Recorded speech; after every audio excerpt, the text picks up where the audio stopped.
Hi friends, welcome to my YouTube channel. Do you know how long I've been waiting to say that? This is my first YouTube video and I am so excited. And I thought, what better way than to start with my top 10 books of 2024. I read 136 books in 2024, so you would think it would be quite hard to narrow down this top 10, but it actually wasn't. I actually found it quite easy. So these are my creme de la creme, the books that you absolutely need to read.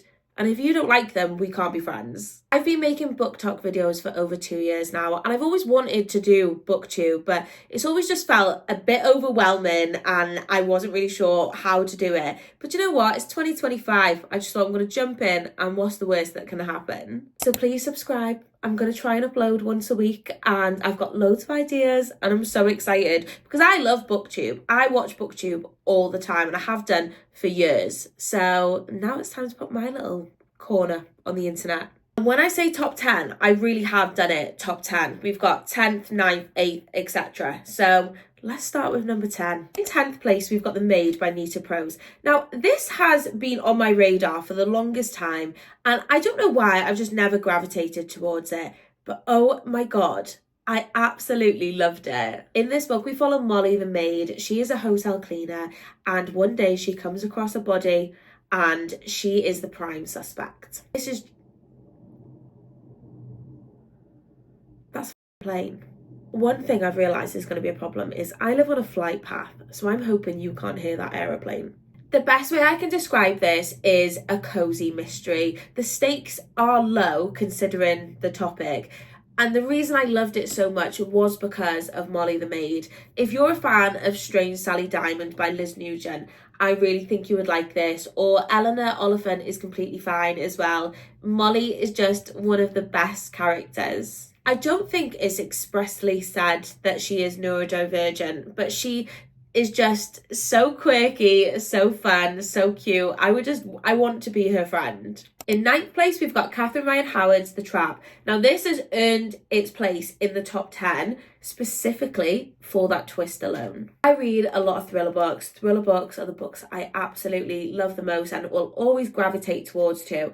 And it's not very often plot twists can take me completely by surprise or I feel like they've not been done before. But this book did exactly that. Now, forewarning, quite a lot of people have told me that they don't like this book, but we listen and we don't judge. I have to read it for that ending alone, because I can guarantee you that you won't see it coming. I should probably tell you a little bit what it's about. Basically, a girl's younger sister has gone missing. So she thinks that she was kidnapped by someone in a car as she was walking home alone at night. So basically, her sister is now walking along country lanes trying to get picked up by the person that she thinks took her sister. So she's basically trying to trap the unaliver. Can you say serial killer on YouTube, or do you still have to say unaliver like TikTok? I'm so excited to read more from Catherine Ryan Howard in 2025 because everything I've read so far has been so good.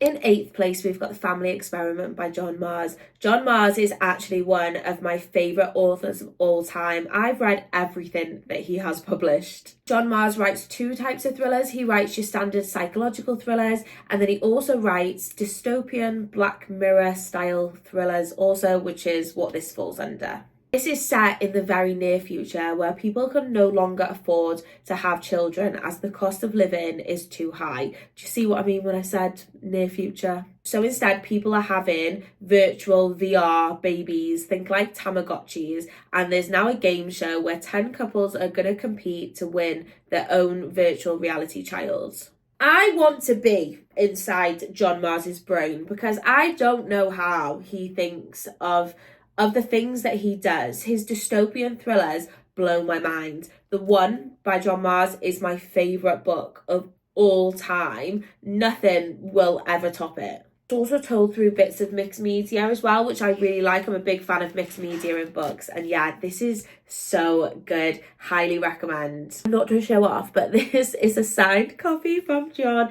as I was lucky enough to interview him last year. So he got me this, which was very surreal. In 7th place is The Gathering by CJ Tudor. Now this is one that me and quite a lot of my friends actually fall out over, as they hated it and I'm like, I don't get it. Story set in an Alaskan town where humans and vampires live side by side. They cohabit. But now a series of murders have started to take place and the humans are blaming the vampires, but the vampires are like, this isn't us. It's set in a small town in Alaska, so you've kind of got like that small town vibe as well. And I love books to do with vampires anyway, but the fact that the humans and the vampires live side by side and they know about each other, I feel like just added like a different layer. I don't feel like we have that very often in books, and I loved it. I've read a few books by CJ Tudor now. I think I've read 3, and to be honest with you, this is actually the only one that I've liked. I think I read The Drift and The Burning Girls, and both of them I just thought were fine. But this, I actually hope it's going to be a series. I feel like it could become a series. Even though it's vampires, I would definitely say that you could still read it in like not just around Halloween time, you can still read it around winter time, because like I said, it's set in Alaska and one of the characters is like a 700-year-old vampire, but she looks like a child. That is terrifying. I really feel like I need to sort this background out. Like, it's so boring, but where my bookshelf is, that's not a cute background. I promise. Stick with me, guys. We're gonna work on it. In 6th place, we've got Listen for the Lie by Amy Tintera, and not this ugly cover. I hate this cover with a passion. I think it's the worst cover I've ever seen in my entire life. Yeah. I've actually got a funny story. Is it funny? Probably not. About how I came about reading this book. So I seen the US cover of this book, and a lot of like my American book talk friends were talking about it. I'll put the cover like somewhere here. And I was like, oh, that looks really good. And people were saying it was amazing. And then I was like, I recognise that title. This had been sat on my bookshelf. I got an advanced copy of it, and I had no idea that they were the same book. And I had no inclination to pick up this book because I hated the cover so much. And what a mistake that was. So if you have seen this book around and you think, I hate that cover, please don't let it put you off. I know they say we shouldn't judge books by their cover, but this is a podcast style thriller and it is so good on audio. If you're actually going to read this book, I'd recommend doing it on audio as it's incredible. It follows a girl who is accused of unaliving her best friend, but like she has no memory of it, like whatsoever, like genuinely doesn't know if she did it or not. And now a podcaster is taking on the case and he's going to like delve deeper into it as it's now a cold case and see if she actually did it or not. But it's got such dark humour. Like, the girl's nan, if you know, you know. She's just so funny. I was actually even considering ordering and, like, paying the extortionate prices for the American cover because I hate this that much. We're in the top 5. And in 5th place, we've got I Who Have Never Known Men by Jacqueline Hartman. Now, this is quite short. And it's also the bleakest book I have ever read. And why I love this book, I can't actually tell you. But it's left such an imprint on me. I think about this story daily. And to me, that's when you know a book has like left its mark on you, when you just think about it all the time.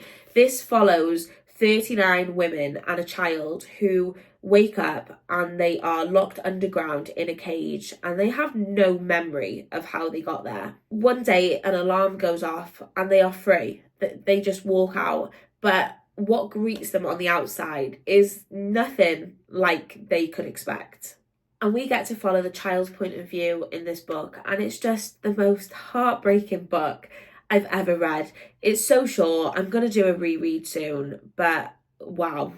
It was actually also written in 1992, so that could be classed as a modern classic, right? I may be the last person to read this book, but in 4th place, we've got Wrong Place, Wrong Time by Gillian McAllister. We follow a woman who is one night looking outside of her bedroom window and she sees her son unalive a boy. She then goes to bed, she wakes up the next day, but it's the day before that her son unalived somebody. So this messes with time. And something I think I've realised this year is I like books that mess with time, mess with perspective, that kind of thing. This was the most cleverly plotted book I think I've ever read. I actually got to meet Gillian McAllister, and I said to her, "You are a genius. How you plotted this book out, I have no idea." It's also set in Liverpool and the Wirral, which is where I live. So I really like that I could like envision the places that were being mentioned in this book.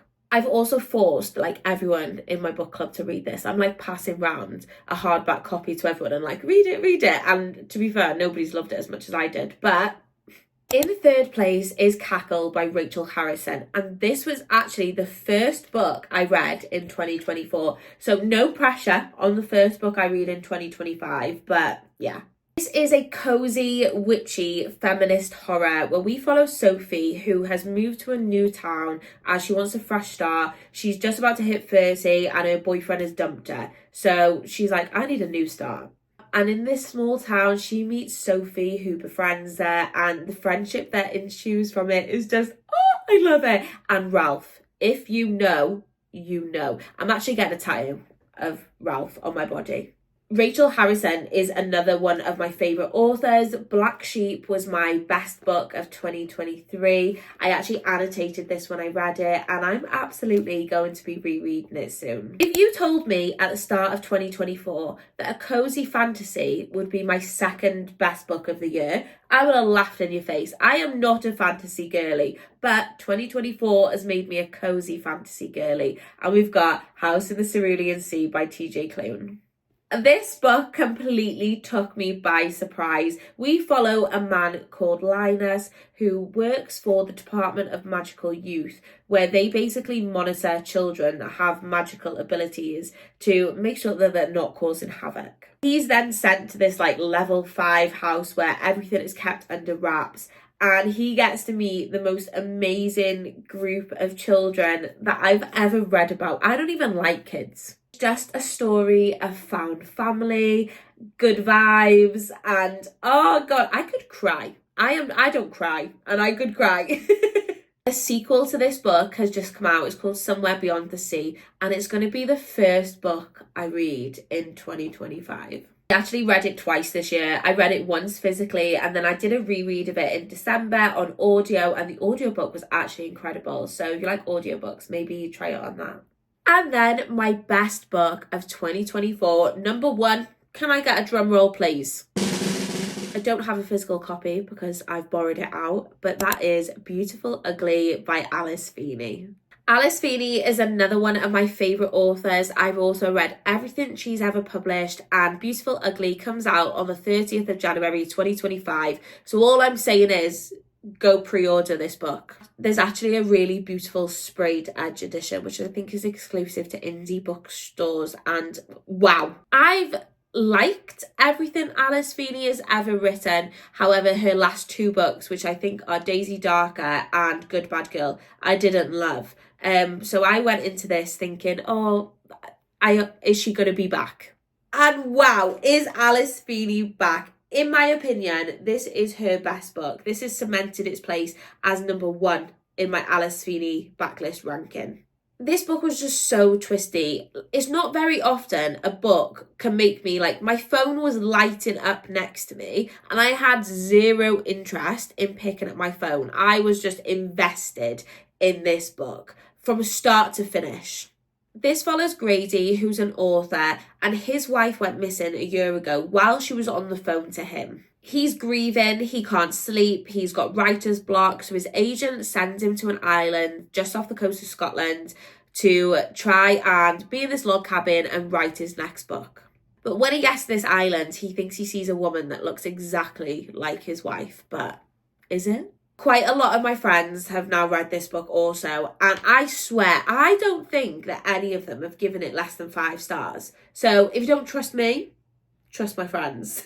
I'm so excited for this to come out. I'm going to an author signing with Alice Feeney as well in January, so I can't wait to actually meet her.